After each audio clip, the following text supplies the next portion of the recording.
ಇಡೀ ಜೀವನದಲ್ಲಿ ಕಳಂಕರಹಿತವಾದಂಥ ಭಾಳ ಆದರ್ಶಪ್ರಾಯಗಳನ್ನು ಇಟ್ಕೊಂಡು ಒಂದು ಜೀವನವನ್ನು ನಡೆಸಿದಂಥವ್ರು.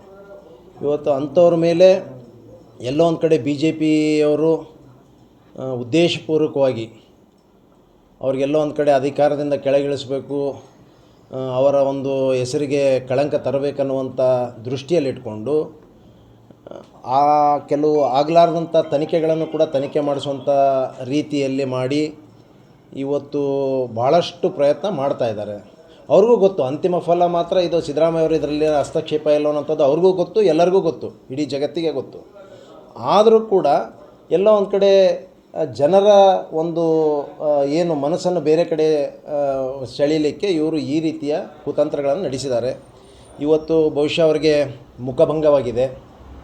ಏನು ಲೋಕಾಯುಕ್ತ ರಿಪೋರ್ಟ್ನಲ್ಲಿ ಖಂಡಿತವಾಗಿ ಕೂಡ ಅವರ ಒಂದು ವರದಿಯ ಪ್ರಕಾರ ಇವತ್ತು ಅವರ ಒಂದು ಹಸ್ತಕ್ಷೇಪ ಇಲ್ಲ. ಇವತ್ತು ಏನೇ ಇದ್ದರೂ ಕೂಡ ಅದು ನೇರವಾಗಿ ಅಧಿಕಾರಿಗಳಿಗೆ ಸಲ್ತದದು. ಏನೇ ಇದ್ದರೂ ಅವ್ರ ಮೇಲೆ ಎನ್ಕ್ವೈರಿ ಮಾಡಿ ಯಾರು ತಪ್ಪಿಸ್ತಾರದ್ರೆ ಅವ್ರ ಮೇಲೆ ತಗೊಳ್ಳಿ.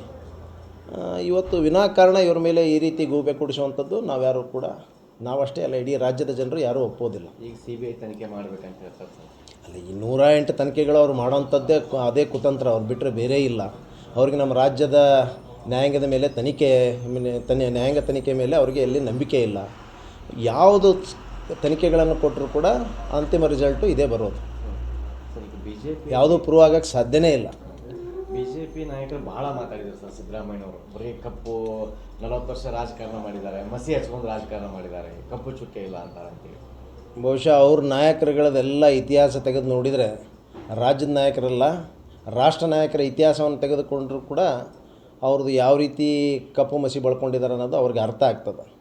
ಇವತ್ತು ಅಲ್ಲಿ ಅವ್ರ ತಟ್ಟೆಯಲ್ಲಿ ಹೆಗಣ ಬಿದ್ದಿದ್ದು ಬಿಟ್ಟು ಬೇರೆಯವ್ರ ತಟ್ಟೆಯಲ್ಲಿ ನೊಣ ಬಿದ್ದಿದ್ದು ನೋಡೋವಂಥದ್ದು ಒಂದು ಪ್ರವೃತ್ತಿ ಅವ್ರದ್ದಿದೆ. ಖಂಡಿತವಾಗಿ ಕೂಡ ಅವರು ಏನೇ ಕುತಂತ್ರಗಳನ್ನು ಮಾಡಿ ಯಾವೇ ತನಿಖೆಗಳನ್ನು ಮಾಡಿದರೂ ಕೂಡ ಅಂತಿಮವಾಗಿ ಯಾವುದೇ ಇವ್ರ ಮೇಲೆ ಸಣ್ಣ ಒಂದು ಎಲಿಗೇಷನ್ ಕೂಡ ಆಗಲಿಕ್ಕೆ ಸಾಧ್ಯ ಇಲ್ಲ. ಸರ್, ಈಗ BJP ಒಳಗೆ ಇವತ್ತಿನ ಸ್ಥಿತಿ ನೋಡಿದ್ರೆ ಸರ್, ಎಲ್ಲೋ ಒಂದು ಕಡೆ ಯಾವುದೇ ಆರೋಪಗಳು ಕೂಡ ಪ್ರೂವ್ ಆಗೋದಿಲ್ಲ. ಯಾವ ಅಹಿಂದ ನಾಯಕರನ್ನು ತಿಳಿಯುವಂಥ ಕೆಲಸ ಆಗ್ತಿದೆ. ಶ್ರೀರಾಮುಲು ಅವರು ಓಪನ್ ಆಗಿ ಹೇಳಿದ್ದಾರೆ, ನಮಗೆ ಅನ್ಯಾಯ ಆಗ್ತಿದೆ, ನಾವು ಪಾರ್ಟಿಯಿಂದ ಹೊರಗೆ ಹೋಗ್ತೀವಿ ಅನ್ನೋ ರೀತಿ ಮಾತಾಡಿದ್ದಾರೆ. ಯಾರು? ರಾಮುಲು ಅವರು. ಏನಂತ?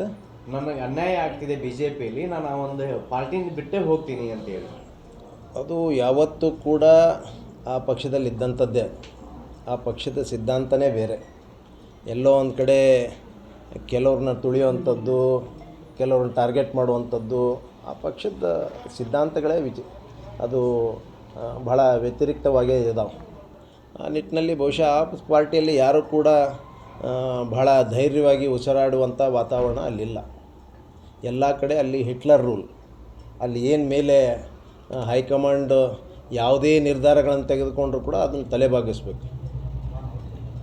ಇವತ್ತೆಲ್ಲ ಕೂಡ RSSನವ್ರು ನಡೆಸುವಂಥ ಪಾರ್ಟಿ ಅದು.